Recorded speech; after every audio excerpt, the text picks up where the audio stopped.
anxiety, brain fog, low mood, did you know that your gut might be behind much more than you think?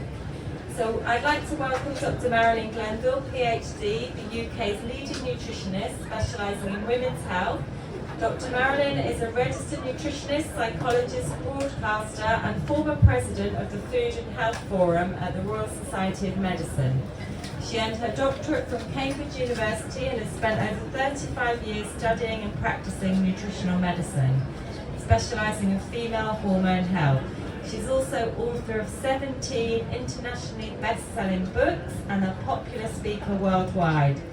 So in her talk, Your Gut is Talking, are you listening? Dr. Glenville will take us through the powerful mind-gut connection, showing how your microbiome can influence stress, mood and overall mental well-being.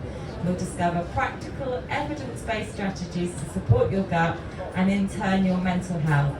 Small gut shifts, big mental health gains. So please give a warm welcome to Dr. Marilyn Glenville. So thank you very much for coming out today. Yes, I do specialise in women's health, but what I'm going to talk about is applicable to both men and women. And I originally trained as a psychologist and then went into nutrition. So it's interesting, this whole aspect of mind and body and how it's linked together. And in 2019, I was privileged to be invited to an international congress on trauma in London and presented to 500 psychiatrists, psychologists from around the world on nutrition and how it can affect our mind. And it was the first time they'd ever thought about putting the nutrition into a conference on mental health, stress and anxiety. So really interesting.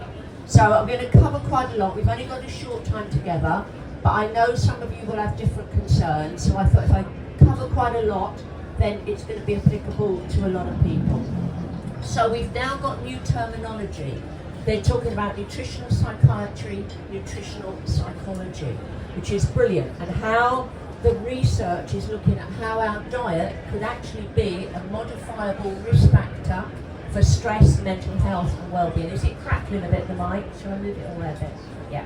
So, and this is from the International Society for Nutritional Psychiatry Research from the Lancet, and they're saying recognition of diet and nutrients as central determinants of both physical and mental health. They're saying it's as important as cardiology, endocrinology, to put the nutritional side into mental health, mood, stress and anxiety. Now I'm going to look at this in a number of different ways to show you a lot of different connections. And for me, always from the nutritional side is to see you as a whole person. And it's not. I know when you go medically, you might be broken up into a gastroenterologist, endocrinologist, and you're broken down into sections, but your body isn't like that. And that's where this whole understanding of what's going on with our digestive system and how it can affect us mentally. So you've got this second brain. You've got a nervous system in your gut. We even use words like butterflies in your tummy, a gut reaction. And you've got more nerve cells in your gut than in your spinal cord, and the same neurotransmitters as found in your brain.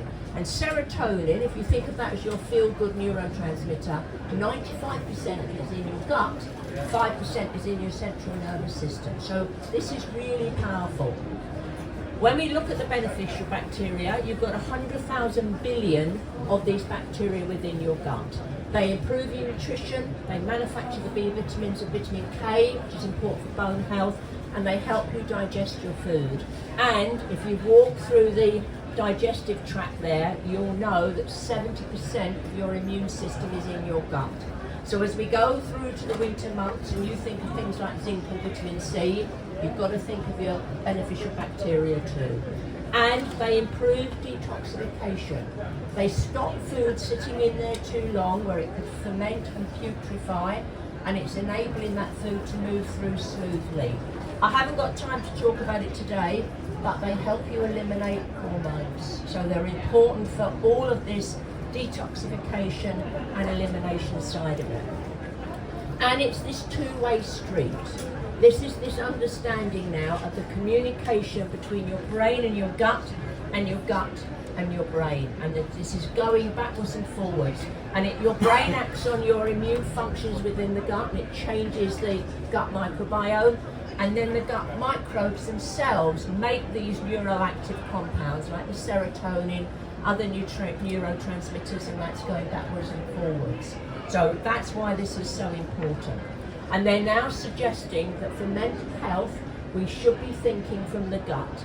The microbiome may yield a new class of psychobiotics for the treatment of anxiety, depression, and other mood disorders. This gives so much potential of, yes, people will need the counselling, maybe other medication as well, but there's extra that can be added to it.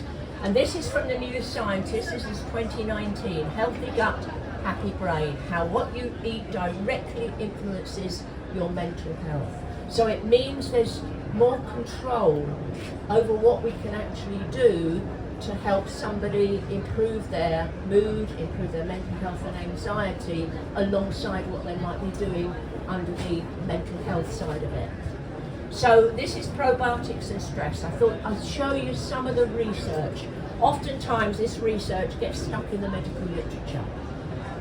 People who need to know about it don't get to hear it, and I think that's really important. So this is probiotics can reduce how stressed people feel, and they may serve as a low-risk intervention for reducing anxiety. They help to calm your body down.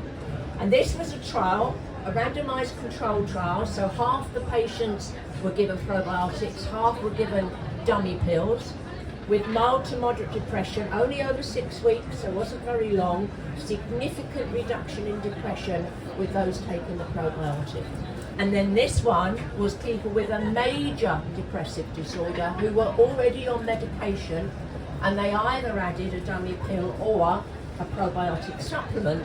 Increase in lactobacillus was associated with decreased depressive symptoms. And my feeling around this is you've got nothing to lose. There's no downside to adding any of this in and making changes with your diet. There's no negative side of it. There's only going to be an upside. So I've just put this one up here because I have a passion around women's health, and we have a set of bacteria within the gut itself. It's a bit of a mouthful, but it's called the estrobolome, and it's this unique, I know, it came from America, they called it estrobolome, and it's a collection of bacteria that actually help you metabolize estrogen. And it actually makes sure that the estrogen that you produce, and the same for all of us, men and women, the estrogens that may be coming in from the environment, are foreign estrogens, it enables the body to detoxify and eliminate them and pull them out. And this is what's happening within the gut. I'll show you a test at the end that actually measures what's going on. And it only functions properly, this is estrobolome, if you have good levels of beneficial bacteria. So that's why the beneficial bacteria are so important in terms of helping you detoxify and eliminate not only waste products, but also hormones that either your body doesn't need anymore, or foreign estrogens that have come in from the environment. So I put up here, I formulated some supplements for the natural health practice. We had bought just a few with you because I run a clinic. I was in Harley Street before COVID, now most of it's on Zoom anyway, but it was making sure that in any supplement you take, that there's nothing else in there that you don't need. No preservatives, no artificial sweeteners, nothing else, no anti-caking agents. So this is a Natural Health Practice Advanced Probiotic Support. It's got 12 billion bifidobacteria strains, 10 billion lactobacillus. Also prebiotics. Prebiotics are the fuel that keep your bacteria colonizing and populating. And then also gamma oryzanol. So some people get a lot of cramps and spasms. They can feel that peristalsis, and that's uncomfortable. And gamma oryzanol, which is a natural substance, helps to soothe the digestive tract. And it's also got glutamine. I haven't got time to talk about it today, but it's an amino acid that helps prevent leaky gut. And leaky gut makes you more sensitive to different foods because food particles escape through the gut wall and your immune system reacts to them, and it shouldn't be reacting to them outside of this, because it's really a tube, like the tube out there, a tube from your mouth to your anus. So this is mood and microbes. These bacteria could eventually be used the way we now use Prozac or Valium. I think these microbes will have a real effect on how we treat these disorders. This is a whole new way to modulate brain function. We have so much potential with these. Now I'm going to take this a little bit further than just the gut, because I think there's much more you can add to it as well. So what's really important is to think about how you feed your gut microbiome. And the biggest research and the most beneficial diet, if we think of it as a diet, in terms of everything, cardiovascular disease, cancer, type 2 diabetes, is actually the Mediterranean diet. And it's associated with significant beneficial changes in the gut and plays a role in improving mood and dealing with stress. And it has the most beneficial effect generally across the board. So it's a really good, I tend not to say the word diet, because what you want to have is a way of eating that becomes a way of life. But most of the time you're eating like that. It's not a diet that you're going to do for a few weeks and then you stop and you eat in a different way. You end up with a way of eating that 80% of the time, forget the birthdays and the weddings, that you can actually eat like that. So I'm going to talk about the stress response, and you've got this fight or flight survival mechanism. These adrenal glands sit on top of your kidneys at the back, and you've got adrenaline, makes you alert and focused, and you've got cortisol, which releases fat and sugar into your bloodstream. But if you look at how stress affects your body, you're looking at not only the brain side, the mood we're talking about today, depression, irritability, mind fog, or brain fog as we call it, cardiovascular, joints and muscles, immune system, skin, definitely your gut, and that nutrient absorption, and also the reproductive system as well. And even words like, often people will be diagnosed with irritable bowel syndrome. It's a diagnosis of exclusion, there's nothing coming up on the test, and then the question is, why is the bowel irritable? And they're looking very closely at irritable bowel syndrome and then stress and anxiety, which is giving messages down to the gut itself. So, stress and your gut microbiome. Stress causes negative bacteria to thrive. And we talk about gut dysbiosis. What gut dysbiosis means is that you've got an imbalance of the beneficial bacteria compared to the negative bacteria. Oh! Did you spot that? Thank you very much. I got so tied up with the slides, I didn't even see it. That would have been a bit... You just need to press cancel. Yeah, press cancel. Oh. You can't use that on there.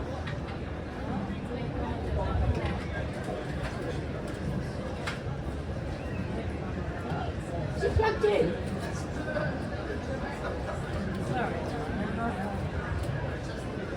Well, thank you for that. We'd have gone a bit black, wouldn't we? A bit dark. Well, in the meantime, I'm going to read you out some symptoms. And we're talking about irritability.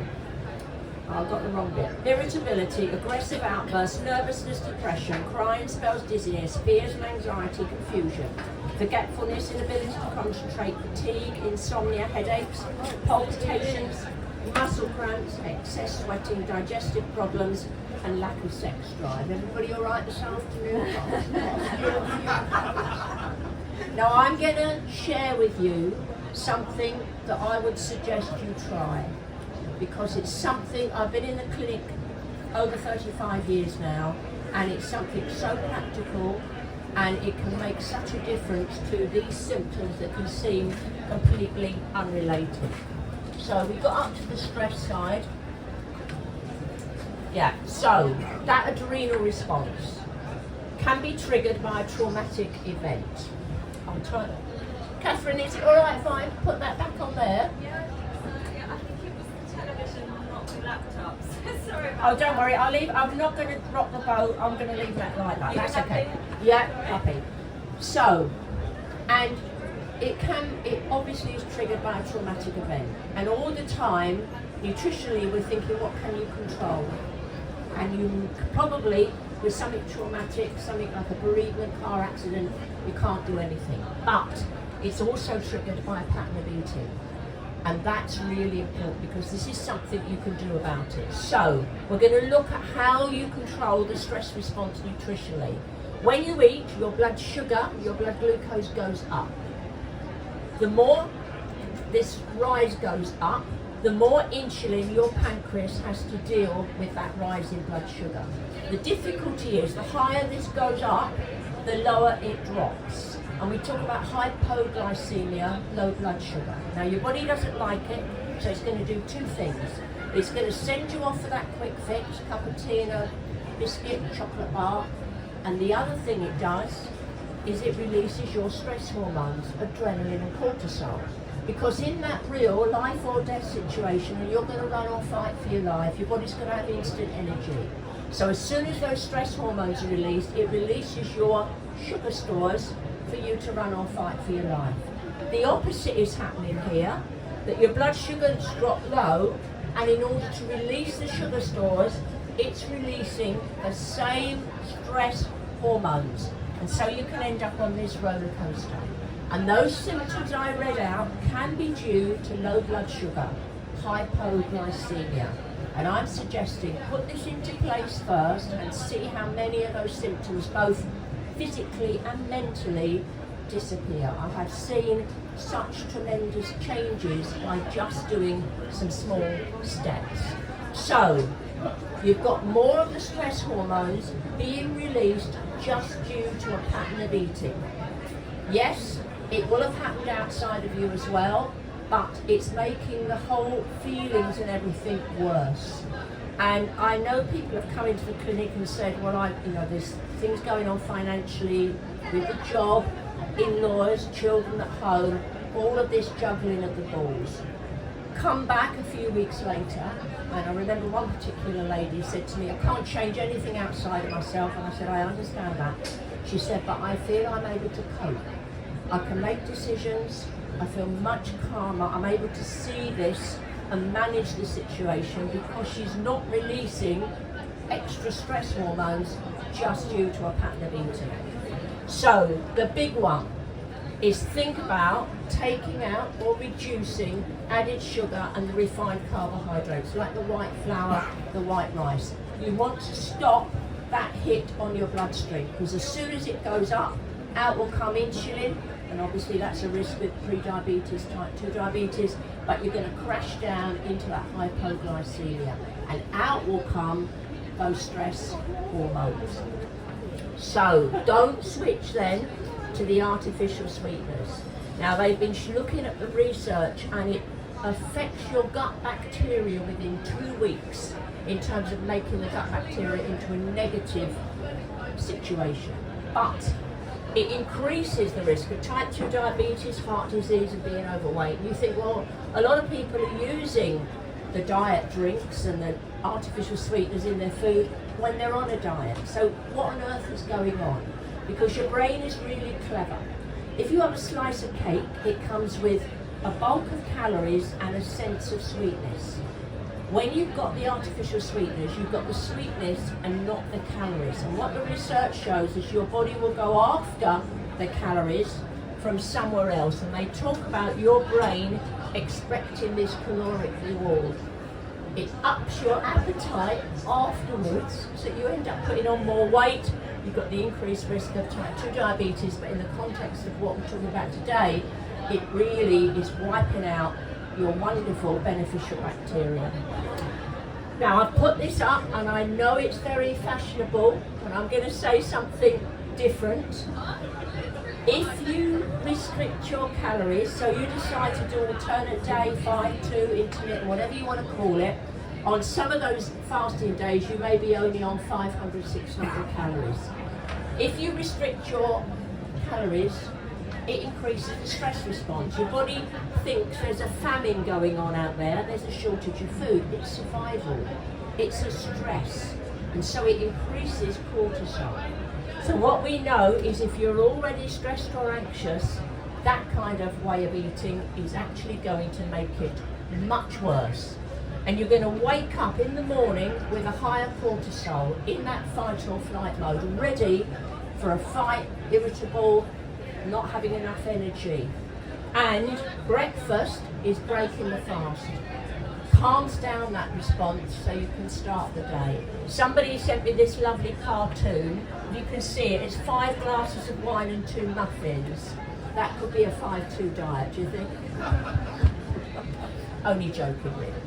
So, I'm going to suggest that if you have a lot of stress going on in your life, if you recognise yourself in the symptoms that I read out, try something different. Just even for 10 days, 2 weeks. Switch it completely differently. Eat little and often. Breakfast, lunch and dinner, mid-morning snack, mid-afternoon. You are keeping this stability in that roller coaster. You're not going up and down. You've got a stable blood sugar. You're going to have more energy. Your cravings will go, because if you don't go into hypoglycemia, your body's not sending you off with a quick fix. It doesn't need it. Your blood sugar steadies, and so will your moods, because they're not on that roller coaster either. And the big one, you are going to feel less stressed, because the stress hormones are not being released due to your pattern of eating. It's something so simple that no matter what's going on outside of your life and whatever you're dealing with, you cut down the amount of those stress hormones that your body is producing. So watch the stimulants. Just be a bit careful if you are. It may not be for you sugar, it may be more the caffeine that's making, because it's a stimulant. It's going to stimulate that adrenal response.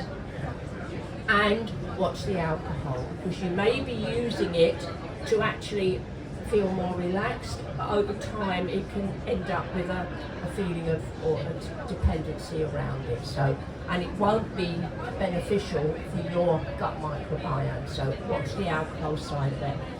So I'm going to talk about some important nutrients. Of course, the beneficial bacteria are important, but we can do much more in helping calm your body down, reducing anxiety, just enabling you to cope better. You've got your B vitamins.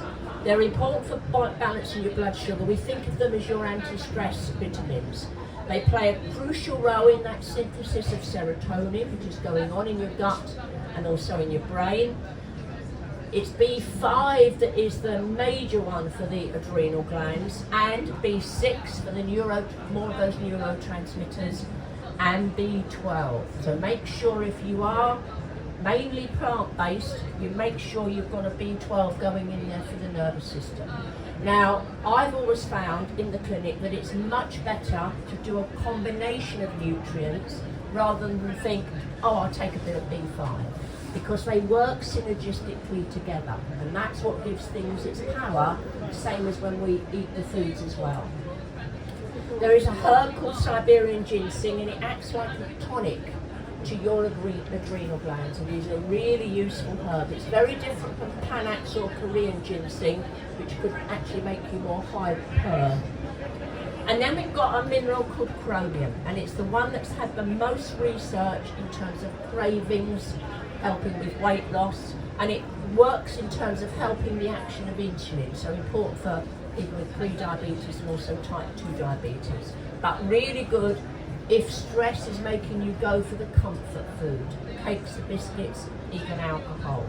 And this was a study, again it was a randomized controlled trial, so chromium versus a dummy pill. This was only done on women in this trial who were getting carbohydrate cravings. The chromium reduced the cravings, the food intake, and also they lost more weight as well. So it's a really valuable mineral, but again, have it combined with everything else. Don't just think, oh, I'll just take a bit of chromium. And I put up here magnesium. When you're under stress, your body needs more of it, and then you use more of it, and you go around in a vicious circle if you haven't got enough.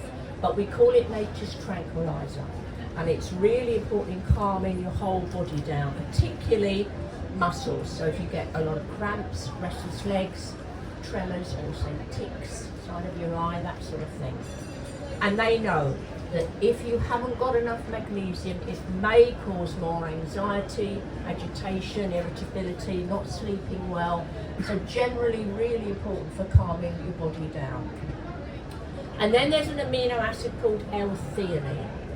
And I use this a lot, and also in younger people who are in stressful jobs, deadlines, or going for exams, where you want that sense of calmness, but you've still got to have the focus and the sharpness without feeling drowsy from something. So it's really good in terms of calming the body without causing drowsiness, and reduces both mental and physical stress. So again, just to show you what we use in the clinic, this is a natural health practice. It's called Tranquil Support for men and women, and we use it for teenagers as well. But it's got the magnesium, L-theanine, Siberian ginseng, chromium, B vitamins, turmeric, also aloe vera, because that stress response may be affecting the gut. It's 3 a day, and we suggest that you use it as needed. That you might wake up in the morning and it's complete overload. So you'd use 2 in the morning, 1 at night, or you shift it the other way round, 1 in the morning, 2 at night. You can do 1, 1, 1, but some people don't want to carry supplements around with them middle of the day. You use it as you want to. You might have a deadline and then you're going on holiday, so you stop it. So it's very flexible. It doesn't have to be taken all the time unless you've got an ongoing stress situation where you need more support. So we have some women who take it at Christmas when the in-laws come round and then stop it after. So it's quite flexible. I'm going to talk a little bit about the omega-3 essential fats, because this is something that's come up fairly widely in the research. And when we talk about essential, what it means is you cannot manufacture them in your body. The only way you get them is from the outside in. So if you've gone on a low-fat or a no-fat diet, then the likelihood you are missing these essential fats. We're supposed to have about a ratio of omega-6 to 3, about a 1-to-1.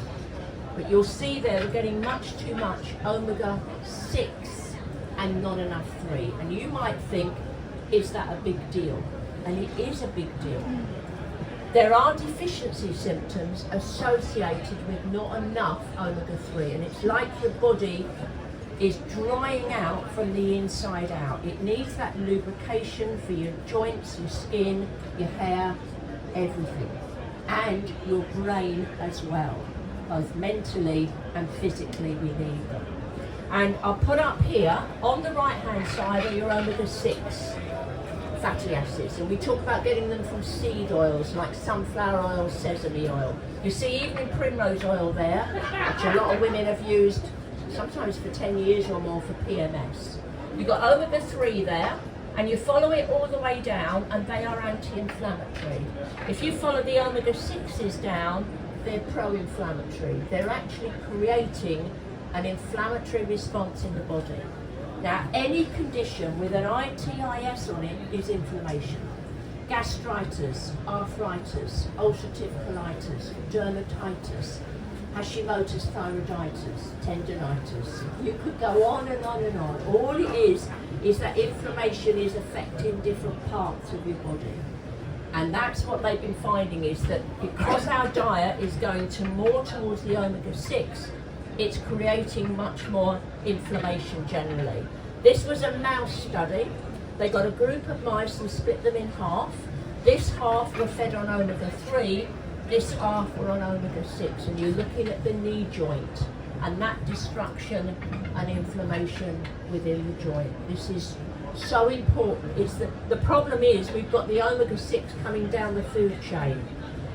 A lot of vegetable oils and things we buy, and we're not getting enough of the omega-3s generally. And what we're talking about today in terms of depression and mood, not just the inflammation side of it, which covers any sort of pain, redness, soreness, then looking at what's going on mentally with these omega-3s.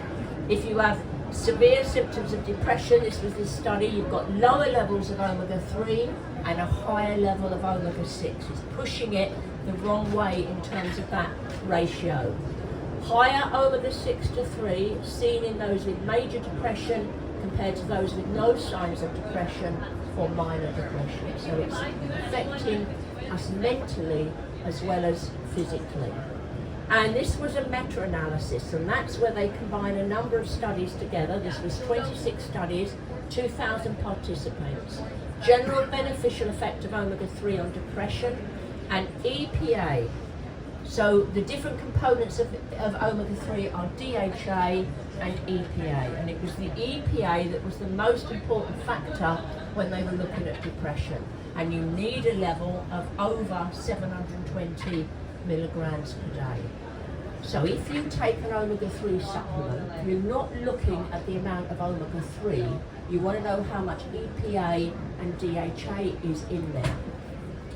So omega-3 and stress can help to relieve depression, reduce anxiety, and being able to handle stress as well, coping better, as well as the general anti-inflammatory effects throughout your body. So this is this huge amount of research now. So PUFFAs means polyunsaturated fatty acids. You've got all the cardiovascular disease side of it, because the omega-3s help with blood flow. They stop blood clotting abnormally, which could be affecting stroke, cardiovascular. Then the neurological disorders. I've written a book on Alzheimer's and dementia. Huge amount of research on omega-3s and how we could use it to either work on prevention or slow the progression, but any kind of neurological, so Parkinson's as well, you'll see major depression there, and then all of the inflammatory and metabolic disorders, type 2 diabetes, inflammatory bowel disease, rheumatoid arthritis. So it's both this mental effect, but also this physical effect as well. So this is the one we use in the clinic. It's the Natural Health Practice Omega-3 support, and this is the kind of level that you're looking for if you're already taking an omega-3. You want 770 milligrams of EPA a day, 510. And we can test, and I'll show you just before we finish, we can check your omega-6 and 3 level with just a finger prick test, goes into a vial and sends off to the lab. And my suggestion is if you've got a lot of inflammation going on in your body, it is definitely worth testing. And we've tested hundreds, and everybody's been too high on the omega-6 to start with, and not enough of the omega-3. So I'm just going to cover sleep to finish, because when we think of mental health, and we talked about the gut microbiome, they're now looking at chronic insomnia, maybe increasing the risk of a mood disorder such as anxiety or depression. So it's now much more than just it's affecting your energy the next day and you're not so productive. It's what it may be doing extra to that. So 1 in 3 people are affected by insomnia. It could be difficulty getting off to sleep, it could be waking up in the middle of the night, it could be both.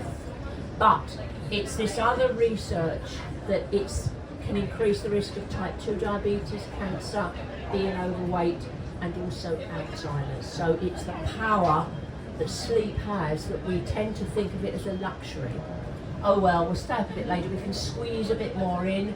We've got television on 24/7, you could shop 24/7. So it's really, you have to think of that sleep as a real benefit to you mentally and physically, and make sure you do get enough of it. There are some wonderful herbs that actually help with sleep, and some of them have been around for centuries, like valerian and chamomile. You see magnesium there, the L-theanine, and I'll show you just a few of them. I think we've got a bit of time. So this is valerian, and it reduces the amount of time it takes to fall asleep. So that switches the brain off, enables that 15 to 20 minutes, and improves sleep quality. And again, this combination effect. It is much better to have combinations of nutrients and also herbs. And this was more effective when combined with herbs such as hops and lemon balm.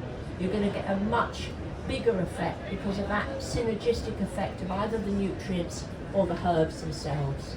And then chamomile. And some of you will know about having a cup of chamomile tea at night. But what it's doing is actually working as an antioxidant in there called apigenin, and it actually binds to specific receptors in your brain that enables you to switch your brain off so you're not tired and wired, and reducing anxiety generally. And this is lemon balm, and this was a study where they had people who were anxious but also not sleeping well, and it reduced anxiety by 70%, 85% for insomnia, and those people that were suffering from both, it was a 70% decrease or a 70% benefit from taking the lemon balm. And I put this one up with hops, and I did a talk recently, so a lady said to me, well, I'll just drink more beer. I said, wasn't quite what I was suggesting, but the hops can be really useful. Combination of hops and valerian, lower time to sleep onset, increase in total sleep time, and less night awakenings. You're after quantity and quality. You want both of those things, of getting off to sleep quickly and having a good stretch of sleep. Doesn't matter if you have to get up in the middle of the night to go to the toilet, as long as you get back, go back to bed and you're back to sleep again. It's the lying awake for 2 or 3 hours and thinking, oh my goodness, I've got to be up by 7, and then you're really going into a vicious cycle. And then we've got passion flower, and this was an interesting study. 3 herbs together, passion flower, valerian and hops, was as effective as a sleeping medication, Ambien, which is usually used to treat insomnia, improving sleep quality. So we have tools at our disposal that enable you to use natural remedies to change something that may be going on, that may be affecting you the next day, and then you're going around in a vicious circle of needing extra caffeine or energy drinks to keep yourself going. And these are tart cherries. Now, why they work is they help increase melatonin. And melatonin is the opposite hormone to cortisol. Cortisol has got a circadian rhythm.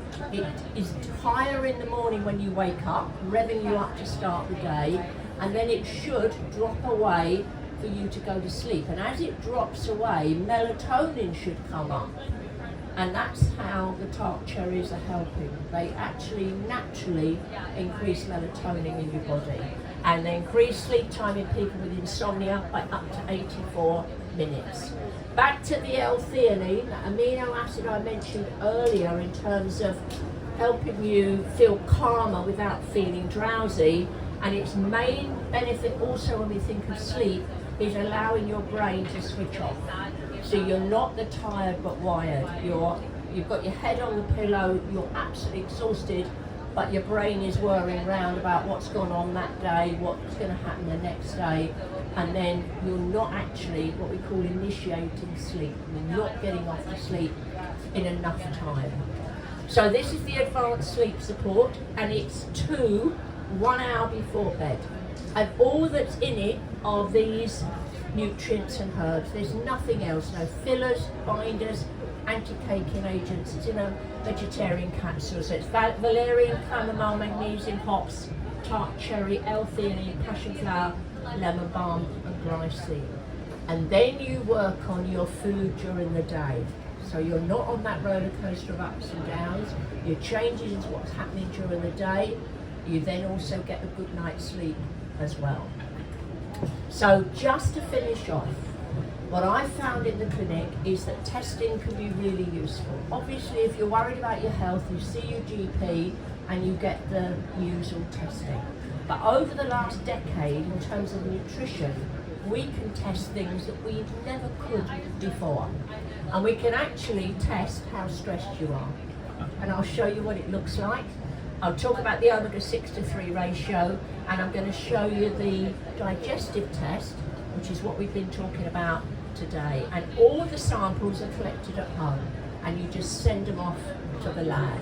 So this is the adrenal stress test. We can't measure adrenaline because it's so short-lived and it's gone. It's gone very quickly, but it's cortisol that hangs around. And cortisol should be higher in the morning with this green band and then drops away during the night. And what this person's got is high levels first thing in the morning and in the middle of the morning and then at night as well. And it's done with saliva. the lab asks you to put saliva samples in a kit and then you send it back. But it's useful because you can see the pattern of what's going on during the day. When you do a blood test for cortisol, you have to do it just before 10 o'clock in the morning. You don't get any kind of pattern of what's going on over the day, which is really important because some people it might be higher at night, some it just might be in the middle of the afternoon. But it's all fixable. That's what's really important. If you can test something, you find out deficient or you find out you've got an imbalance, and you can do something about it. That's why the tests are so powerful. And then this is the omega-6 to 3 test. It's done with a finger prick. This was a lady in her 40s, but she had pain all over her body. And she's got 40 times too much omega-6 to omega-3. Again, you can switch it back. So it's important if you've got inflammation, but what we're talking about today in terms of mood, depression, anxiety, really important. And then, because the whole topic of this wonderful week has been your gut microbiome, we can actually measure what's going on digestively. And the test I use, and there's so many now that are available, and the one I use generally in the clinic measures your level of beneficial bacteria, levels of harmful bacteria, candida and other yeasts, parasites and worms, how well you digest and absorb your food, whether you've got inflammation in the gut, and also that detoxification of estrogen. It's the stool sample. You do the stool sample at home, send it to the lab. And this is the front page. There's about 15 pages, and it's looking like a traffic light system. And it gives you maldigestion, inflammation, dysbiosis, that balance of good and bad bacteria, metabolic imbalance, and also infection.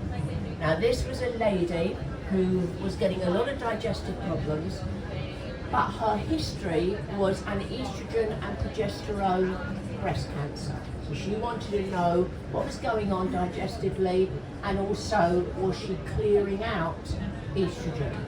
So she wasn't good across the board in what was going on.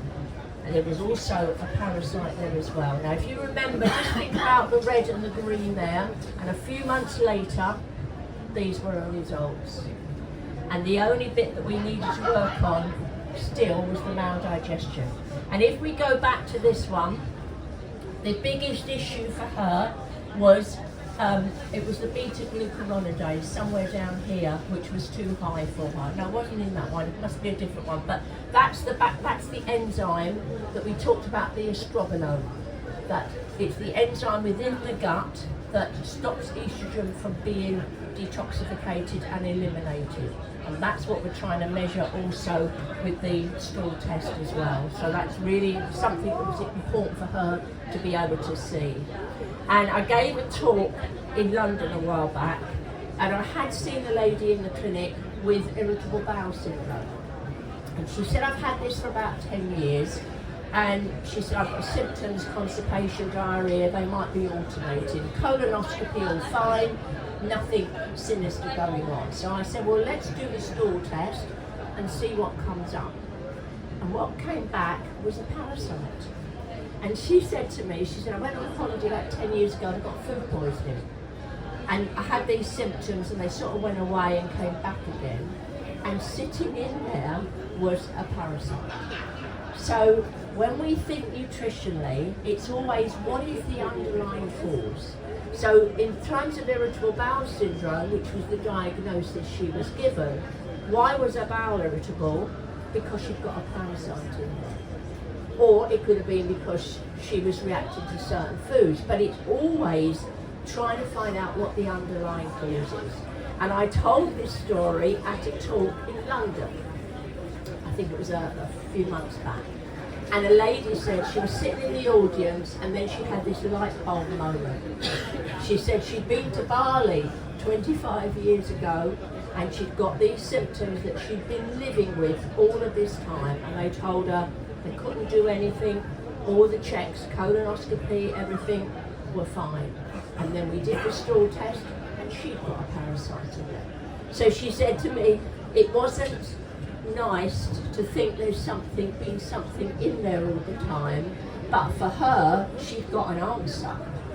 It wasn't, well, it's just one of those things. There was an answer and something could be done about it. So sometimes finding out that there is an imbalance, the gut bacteria aren't good, that there's some inflammation in there, it's something you can do about it. It's when the tests all the time come back normal and yet you know they're not normal and there is something going on, that's when you feel like you've hit a brick wall. So, I've written a number of books. We brought a few with us today. The Alzheimer's one, Fat Around the Middle, and also particularly because I have a passion around women's health, the Natural Health Bible that covers everything, and also the menopause one as well. So I put up here the clinic information. Most of them are Zoom now, in Ireland and well actually all over the world, because people can access us from South Africa as they do, and the labs send all the kits everywhere. It's absolutely brilliant. So anything to do with stress and anxiety, digestion, anything to do with your gut microbiome and measuring it, fatigue, thyroid, female hormone problems, particularly menopause and osteoporosis, and also the email there if you've got any queries, and also the phone number as well. And I think today there's a special saving we've got on the consultations if you're interested. So I'm suggesting you listen to your gut, you sleep well, you reduce stress, and you transform your health. And I know the difference small changes can make, because I've seen it year after year in people in the clinic, how it just makes such a difference by making these small changes, particularly with the timing of your food. So this would be, in the context of what we're talking about today, this would be your supplement program. You've got the Tranquil Support, the Omega-3 and the Advanced Probiotic. You're thinking about your gut bacteria, you're thinking about the Omega-3, which is controlling inflammation, but also working on your brain and reducing anxiety, depression, moods as well, and the Tranquil, so that stress is not driving everything and driving your microbiome to be in more of a negative situation. You don't want that, but stress will drive that as it does the other aspects of your health, and also the advanced sleep support there as well. So I think there is a saving on the supplements as well. It might be 25%, I'm not sure, but we'll let you know. I'm happy to stand around down there and answer. If you've got personal questions, it doesn't matter if it's not completely connected to the topic today. Happy to talk about anything. And also, if you've got relatives you're worried about and you'd just like to talk it through, happy to do that as well. I'm not rushing off. I know the next person's got to come on here, but I'm happy to stand around as well if you've got any queries. The names of the books, well, I've written 17 of them, but that's a few. And the next one? One I did earlier. So yeah, thank you so much, Dr. Marilyn Glenville.